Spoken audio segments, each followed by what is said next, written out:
we've been watching Vice President J.D. Vance, Jared Kushner, and Steve Witkoff in Israel as they aim to bolster the ceasefire agreement between Israel and Hamas. They expressed some optimism that the ceasefire would hold despite recent strikes, and now the vice president is calling for patience. He says maintaining the ceasefire is going to take constant effort and supervision, but reiterated no U.S. boots will be on the ground in Gaza. He is also warning Hamas, though, to disarm and behave itself or, quote, be obliterated. Let's bring back foreign correspondent Tom Soufi Burridge and ABC News national security and defense analyst Mick Mulroy for more. Tom, Kushner says they're making progress on getting hostage remains returned, but as the vice president points out, there are a lot of challenges here. Yeah, I think there was a lot there from the vice president, actually. Look, I mean, I think there was that warning on Hamas. They have to disarm, they have to behave themselves, he said, and they're going to be given clemency, but they're not going to be able to kill their fellow Palestinians, as we've seen those dreadful videos, brutal videos of Hamas carrying out, we think, extrajudicial killings, at least one video at least. I think like what we heard from the vice president is this kind of ultimatum to Hamas, disarm. What we didn't hear is much of what the incentive is for Hamas. Why would Hamas actually disarm? He was asked about that later on in that sort of question and answer with reporters. And again, he just put the warning out there. Look, unless Hamas disarms, very bad things are going to happen, he said. I mean, I think we also got a sense of how much work there is still to do. I mean, look, there's this air of optimism. I think it's right that, senior officials in the vice president's position will be very optimistic in this situation. But I think it's also interesting that within the context of his own faith and the fact that he's planning to visit the Church of the Holy Sepulchre in Jerusalem on this trip, the vice president also spoke about the need for a miracle in this region. If you've studied geopolitics, if you've looked at the history of this region, if you've looked at every single conflict, since the state of Israel was founded, you know that this is a very, very hard thing to achieve. I don't think the vice president was playing that down, but I think he did sort of recognize how little of the plan has actually been realized. So yes, as you say, Diane, he did allude to the fact that getting the bodies of deceased hostages back into Israel is very, very difficult. That he said some of them are buried under tons of rubble. Some of them, the location is just simply not known, according to the vice president. So that is a very difficult part of the puzzle.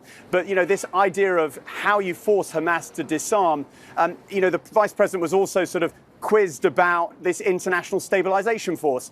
When is that going to be up and running? Will there be a timeline put on it? The vice president is not going there. He's not going to put a timeline on it because a lot of the work, as he admitted, is still to be done. It's interesting that he was at this new U.S. military center with 200 military troops going to be there in Israel, crucially not in Gaza, to monitor this ceasefire. And they're talking up the importance of that. But really, in terms of the intractable issues, disarming Hamas, how do you get an international force? Which countries are going to actually provide troops? This is all very, very complicated. It's right for the officials to be optimistic, but it's right for us journalists to actually, highlight the fact that there are still very, very difficult issues to be worked out. And in the past, these are the kind of stumbling blocks for previous presidents, which have meant that a peace deal between the Israelis and the Palestinians hasn't been possible. And Mick, let's dig a little deeper into that, because what do you make of Kushner and Witkoff's optimism here, not only on phase one, but progress toward phase two with everything Tom just mentioned? So, Diane, to start with the positive, we saw the hostages come out. We're seeing the deceased hostages come out, and we're seeing large amounts of humanitarian aid going into Gaza. That is a positive. That's a positive, and there's still a ceasefire.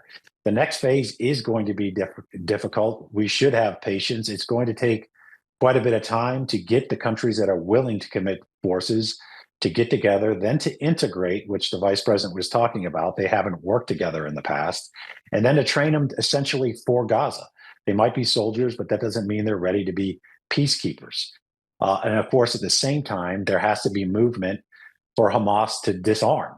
I don't think they're going to be willing to go in there and forcibly disarm them. So they're either going to go in there and take their weapons and provide some form of security to them, or that will be where we have the biggest hiccup.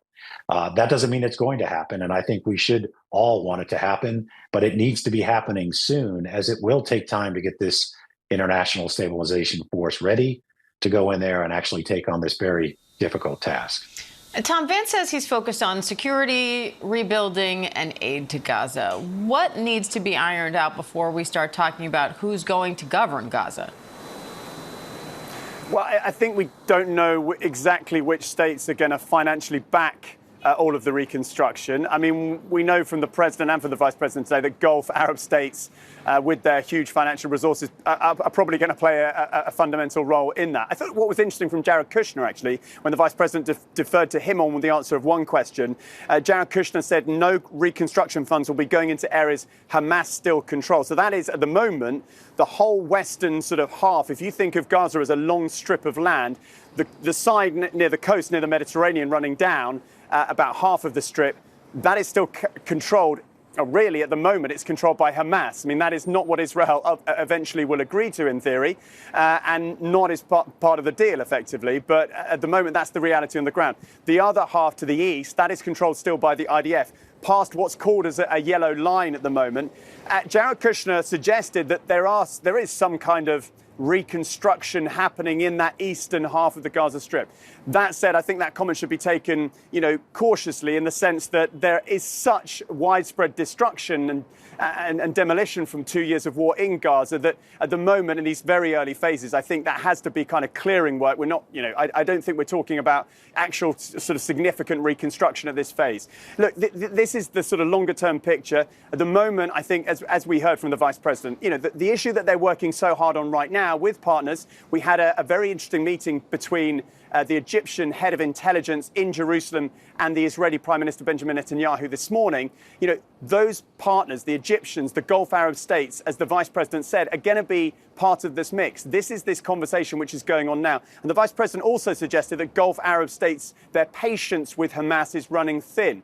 Now, what leverage do they have on Hamas? Well, many of Hamas's leadership are based in Qatar, of course, so the Qataris do have leverage on them. The Turks do also. And at the beginning of that question and answer, the vice president was also asked about the role of Turkey in all this. We know that President Erdogan of Turkey does have a close relationship with President Trump, and clearly the Turks are important in this. We know that the Turks, in some way, are already on the ground in Gaza, helping clear the rubble at least, and potentially part of international search teams, either looking for the bodies of hostages and or the bodies of Palestinians, which are also trapped under the rubble. So these are the kind of issues that are trying to be addressed now.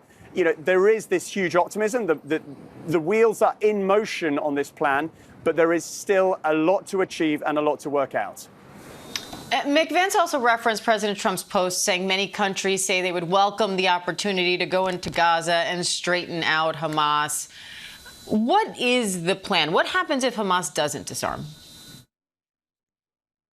So that's a good question. I don't know what the president's talking about specifically, but I doubt there's a lot of countries that want to go in and actively go to combat with Hamas. That could be an endless cycle. Let's remember the IDF, which is a very capable military, has been at it for years, and they're not completely disarmed and dismantled.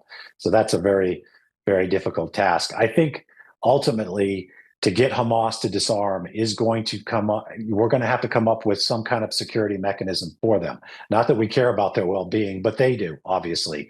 So if they're completely disarmed, there's many other armed groups in Gaza that would like to take retribution against them. They would likely be very vulnerable. So there's going to have to be an exodus to go someplace else, which is problematic in of itself, or there has to be some kind of security provided to them, potentially by this stabilization force that would allow them to actually turn over their weapons without being essentially eliminated. All right, Tom Soufi Burridge, Mick Mulroy, thank you both.